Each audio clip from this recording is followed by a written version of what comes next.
Street workout et dans la vie en général, tu sais, il va être très facile de stagner ou de régresser. Dans cette vidéo, je vais te donner le top 5 des choses que tu dois faire pour être totalement nul dans ce sport. Et reste bien jusqu'à la fin, il y a une petite surprise pour toi. Numéro 5, la chose que tu dois faire pour être totalement nul dans ce sport, ça va être de ne pas noter tes séances. Si tu veux être faible et avoir du mal à progresser, il faut que tu te mettes des bâtons dans les roues. Par conséquent, tu dois manquer de clarté au niveau de ton entraînement. Tu dois pas savoir combien de nombre de séries tu fais et combien de nombre de répétitions. Tu ne dois absolument pas connaître tes performances. Le plus intelligent à faire, c'est d'aller au parc ou à la salle de sport et de ne rien noter. Tu vas faire tes tractions, tes pompes, tes dips et à la fin de ta séance, tu as totalement oublié ce que tu as fait. Le fait de ne pas traquer tes performances, ça va favoriser le fait de mal maîtriser ta surcharge progressive. Comme tu le sais ici, pour devenir de plus en plus fort, tu dois augmenter la difficulté progressivement. Mais le truc, c'est que pour faire ça, il faut que tu saches ce que tu fais. Donc non, nous on est plus intelligent que ça. Nous, ce qu'on va faire, c'est qu'on va tout simplement partir de Paris, prendre notre voiture et on va aller à Trouville sans GPS. Et je ne sais pas si Trouville existe. J'ai tapé Trouville et ouais, ça existe.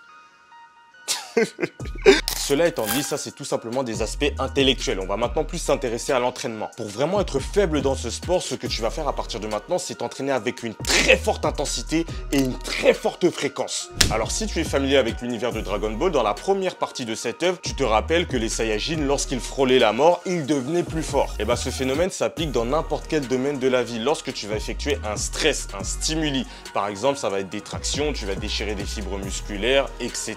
Ce qui va se passer, c'est que tu vas stresser ton corps, l'endommager et par conséquent, il y aura une surcompensation. C'est ce qui va faire que tu vas devenir plus fort. Mais rappelle-toi, dans Dragon Ball, cela arrive lorsque tu frôles la mort. C'est-à-dire que tu es à ça de la frôler. Nous, notre but, c'est d'être totalement nul et explosé. Donc, on ne va pas la frôler, on va chercher la mort. Dans une semaine, il y a 7 jours. Donc, qu'est-ce qu'on va faire? On va s'entraîner 7 jours. Précédemment, je t'ai parlé de surcharge progressive, c'est-à-dire d'avoir un entraînement de plus en plus compliqué. On va commencer directement tout en haut. Il n'y aura pas de surcharge. Tous nos entraînements seront hyper compliqués et on va aller chercher la mort tout le temps. En ayant ce type de comportement, on sera tellement fatigué, on va tellement générer de stress que le phénomène de surcompensation ne sera même pas suffisant pour nous rendre plus forts et on va stagner et régresser. Maintenant, on va faire la transition parfaite avec le numéro 3. Je t'ai dit de t'entraîner comme un malade mental, mais pour cela, il faut augmenter l'intensité, n'est-ce pas? Et une bonne manière d'augmenter l'intensité dans ce sport, ça va être de tout simplement se lester. Mais le truc, attention, on va pas se lester n'importe comment.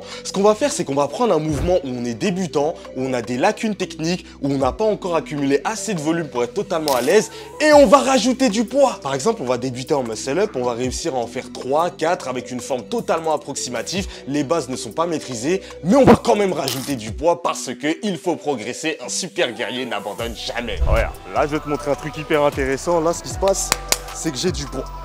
Ce que je vais faire, c'est que je vais m'agripper à la barre. Je vais monter et je vais poser mon menton. Tu vois là, la chose que tu dois absolument comprendre, c'est que si j'ai réussi à faire ça, c'est peut-être, je suis pas sûr, mais c'est peut-être parce que je sais le faire au poids du corps.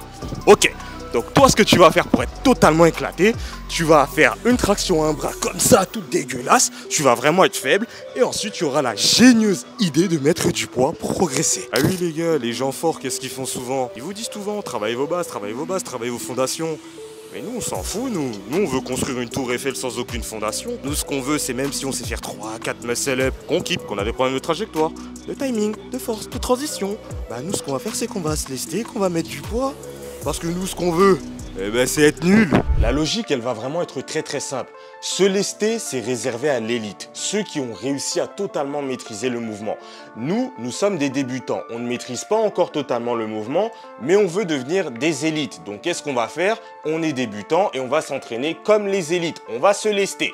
Notre technique sera dégueulasse, on va stagner, on va faire n'importe quoi, on va potentiellement se blesser. C'est absolument tout ce qu'on veut pour être éclaté au sol dans ce sport. Pour vraiment que tu comprennes à quel point c'est intelligent ce qu'on vient de faire, c'est comme si on prenait un bébé qui vient d'apprendre à marcher, qui a encore du mal, qui tombe assez souvent, on va lui mettre sur une piste de 100 mètres, on va lui dire cours comme Usain Bolt. Numéro 2, pour être absolument nul dans ce sport, il y a une chose qu'on doit absolument maîtriser, ça va être la programmation.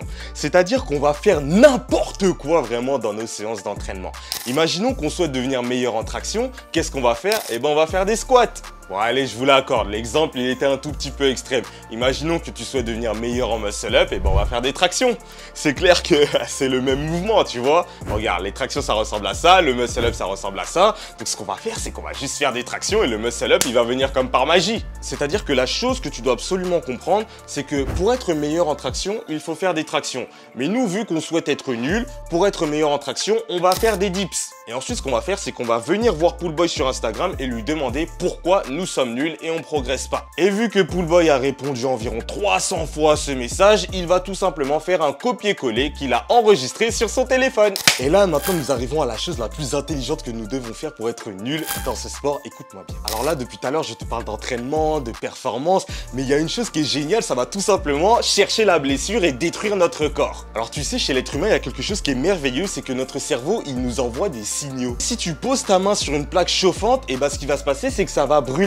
Et par conséquent, ton cerveau, il va te dire, fais attention, c'est chaud. Et donc tu vas enlever ta main, n'est-ce pas? Parce que ce qui se passe, c'est que ça fait mal et il ne faut pas endommager son corps. En fait, pendant nos entraînements, à force dans ce sport, ce qui va se passer, c'est qu'on va avoir des douleurs.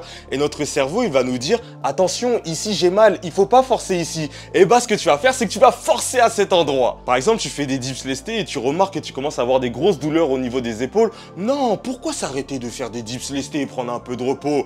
Non, ce que tu vas faire, c'est que tu vas augmenter le poids, augmenter la contrainte mécanique pour augmenter la probabilité de te blesser. Sache que c'est vraiment la chose la plus intelligente que tu puisses faire. Là justement, en plus je suis à la salle de sport, je fais une séance traction à un bras, mais le truc c'est que j'ai mal à l'épaule gauche. Il y a mon cerveau qui me dit « Oulala, Poolboy, fais attention ». Mais le truc, c'est que toi et moi, en fait, on a des objectifs différents. Moi, malheureusement, je cherche à être fort. Donc, ce que je fais, c'est que j'arrête.